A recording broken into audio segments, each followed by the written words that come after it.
Hello, everyone. My name is Omar Awan. I'm the Associate Vice Chair of Education at the University of Maryland Medical Center in the Department of Diagnostic Radiology. I want to talk today about COVID-19 imaging in immunocompetent versus immunosuppressed patients. And why is this important and what public health ramifications are important to talk about because of this? And of course, what I mean by this is immunosuppressed patients are those that can't mount an appropriate immune response to fight off infection effectively. That can be in patients that are HIV positive, patients that have cancer, patients that are on certain medications like steroids, etc. So these type of patients sometimes don't have the antibodies or don't have the mechanism in their body to fight an immune response despite being vaccinated. So these are two different patients. The one on the left is a chest X-ray of a patient that tested positive for COVID and is immunocompetent. And the one on the right is a patient that's immunosuppressed who also has been vaccinated, but has tested positive for COVID-19. So both of these are COVID positive patients, fully vaccinated, but one is immunocompetent and one is immunosuppressed. So if we take a look at the chest X-ray of the immunocompetent patient, we see that it's much better. There's better aeration in the lung. So again, this here is the heart. This dense structure here is the heart. This is the right hemidiaphragm. This is the left hemidiaphragm. This here is the right lung.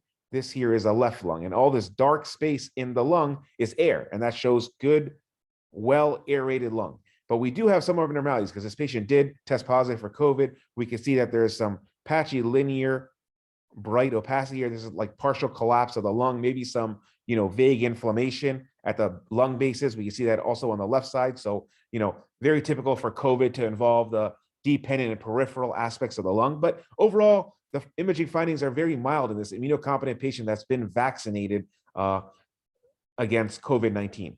But in an immunosuppressed patient that's been vaccinated, who tested positive for COVID, we can see the findings are a little bit more dramatic. Again, notice that the lung isn't as well aerated. Although we have black aired lung here, we have some increased bright opacities, which reflect areas of consolidation or infection or pneumonia in the lung. We can see that there's this, dense opacity here along the periphery of the lung. We can see another similar one right here. If you go on the other side, we can see some, dense opacity here. There's definitely a larger burden of infection in this patient that's immunosuppressed. If we look at the CT scans, we see a very similar picture. In this immunocompetent patient that's been fully vaccinated, who tested positive for COVID, we see subtle findings. Again, this here is the heart. This is the right lung. This is the left lung here. And this dark black area is all normal aerated lung. These linear structures here are, part of the bronchovascular bundle, parts of the airway and the vessels that are normal. But these peripheral, kind of vague opacities here, we call that ground glass opacity because it is bright opacity, but it doesn't obscure the underlying architecture of the lung.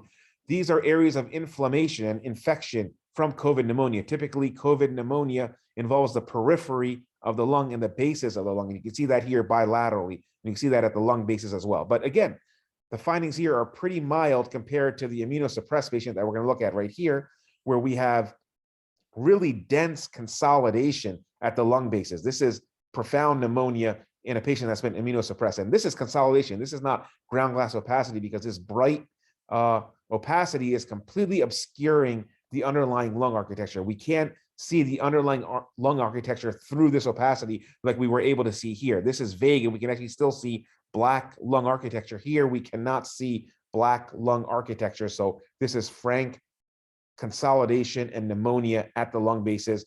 The burden of pneumonia is much larger here in the immunosuppressed patient versus the immunocompetent patient. So what does this mean? So the take-home points for this are, what do we mean by immunocompromised patients? These are patients that are, have HIV, have cancer, a transplant recipient, those taking some medications like steroids. We probably all have loved ones that fit into one of these categories, right? Someone we know may have cancer, someone is HIV positive, someone may have received a transplant, people are on certain medications that suppress their immune system. Very common in society to be immunocompromised. So we probably all know someone personally that is immunocompromised. The findings of COVID-19 are much more dramatic in these individuals, right? So we know these individuals, despite the fact that they're vaccinated, they have dramatic findings and they're at increased risk for being hospitalized. They're at increased risk for being in the ICU. And quite frankly, they're at increased risk for dying, right? So very important to understand that immunosuppressed patients are at a severe disadvantage, when it comes to COVID-19.